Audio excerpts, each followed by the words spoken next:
Modrons. Modrons são...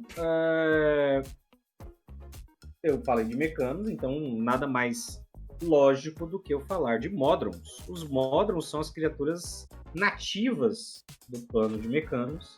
Vocês estão vendo aí as imagens deles, eles são muito bonitinhos, como vocês podem ver. Esses Modrons que estão aí são os Modrons básicos. Você tem duas categorias de Modrons, que são os Modrons básicos e os chamados Modrons hierarcas, que são os mais poderosos, né? Então esses aí são os Modrons básicos, que são na fileira de cima, da esquerda para a direita, são os Monodrones. Depois tem os Duodrones. Aí o terceiro ali no canto direito, encoberto, é o Tridrone. Tridrone. Depois tem o Quadrone e, por fim, o Pentadrone. Esses são os Modrons básicos. Quando você vai para os hierarcas, você tem o Decaton, o Nonadron, e aí você vai subindo até você chegar no Secundus e no Primus, né? Então, que também é um Modron em certa instância. Os Modrons, eles têm essa aparência que é descrita sempre desde o começo como uma coisa meio alienígena, meio esquisita. E quanto mais poderoso o Modron, mais elementos orgânicos ele tem. Então você vê que o Monodrone, que é o mais básico de todos, ele tem só o olhinho ali, que é orgânico, né? O resto é tudo metálico. E aí o Pentadrone, por exemplo, que é essa estrela do mar aí, ela já tem mais olhos, tem uma estrutura mais orgânica. O Quadridrone já tem boquinha, enfim.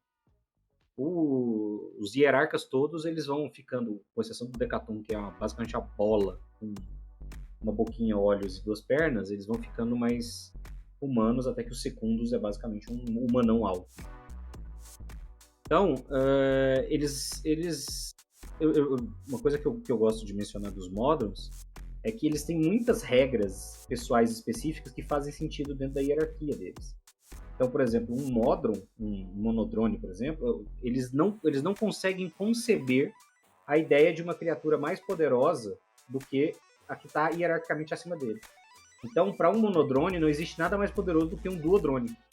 E assim você vai subindo. Porque, para ele, isso poderia atrapalhar a lógica. Então, um Quadrone, ele olha um Decaton, que é o hierarca mais fraco, mas que está acima do Pentadrone, e isso não faz sentido nenhum para ele. Tipo, ele não consegue entender o que é aquilo, ele não consegue conceber. E isso facilita a passagem de ordens entre eles. Você não pula hierarquia nem para cima nem para baixo. E outra coisa interessante é que os Modrons, você tem a mesma quantidade de Modrons no universo sempre o tempo todo. Você tem 300 milhões de Monodrones, aí os outros têm quantidades variadas. E você tem sempre 4 segundos. Nos hierarcas é sempre o quadrado da posição. Então tem 4 segundos, tem 9 Tridron. Não vou lembrar. Você tem 16 do seguinte e tal, e você tem 100 Decathlons. E o que acontece se um deles morre? Se um Monodrone morre, a energia dele simplesmente volta e é recriada como um novo Monodrone. Mas se morre, por exemplo, um Pentadrone, imediatamente algum Quadridrone é promovido, ele é magicamente transformado em um Pentadrone, ele adquire todos os poderes e a capacidade e o conhecimento de um Pentadrone. Um Tridrone é automaticamente promovido e eles vão fazendo isso e a energia volta e forma um novo Monodrone. Então você nunca tem um número variado de Monodrones no universo, eles têm sempre o mesmo número.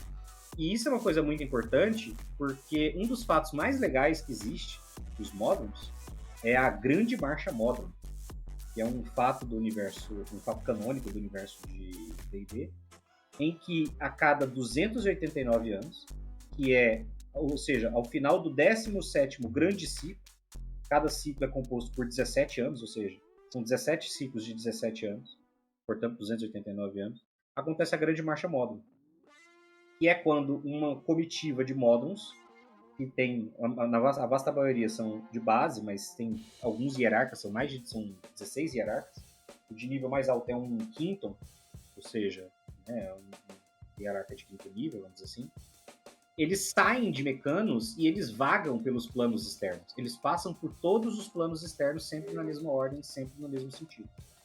Não necessariamente no mesmo caminho, mas eles passam em caminhos muito próximos porque eles gostam de adotar um padrão. E eles vão passando para fazer. Ninguém sabe dizer exatamente por que eles fazem isso. Mas existe uma teoria de que eles fazem isso pra dar uma anotada, do tipo... É tipo um grande censo, assim, saber o que tá acontecendo no multiverso, nos planos, enquanto isso tá nesse período. Mas ninguém sabe. E aí eles passam por todos os planos. E eles vão, sei lá, eles passam pelo plano do inferno e os caras moem ele de porrada. Eles passam pelo plano do limbo e eles têm que lidar com caos, corruptor e tal. Só que ao mesmo tempo eles passam nos lugares e o caminho que eles passam não muda. Eles não param a marcha por absolutamente nada. Então assim, vocês vão passar por cima da minha casa. Vão. Mas eu vou impedir. Não, a gente vai passar por cima de você também. E vai embora. Não tem conversa. Então a grande marcha Modron acontece a cada 289 anos, e eles voltam, e aí precisa que só um Modron conclua.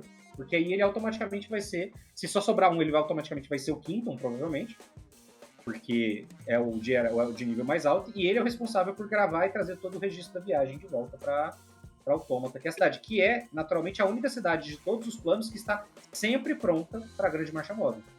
Então, quando eles saem de Autômata, é uma grande festa lá, uma parada e tudo mais. E eles começam esse caminho todo. Eu tava no mudo. Cara, eu vejo de maneira muito cômica. Até porque a própria imagem deles já remete a essa ideia de comicidade, né? Então acho que dá pra fazer aquelas aventuras, sabe aquelas aventuras alta astral, vamos falar assim, né? Então aquelas aventuras mais divertidas, mais leves e tudo mais. Acho que é um bom elemento para testar, para fazer e para dar uma variada, porque imagina um desses, por exemplo, numa missão e ele se perde, por exemplo. Então você tem uma missão de Modrons e um deles se perdeu.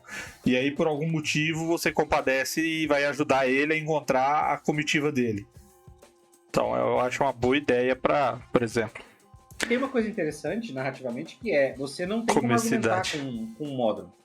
Porque os Modrons mais simples, eles são simples demais, assim, tipo, um Monodrone conhece 48 palavras só.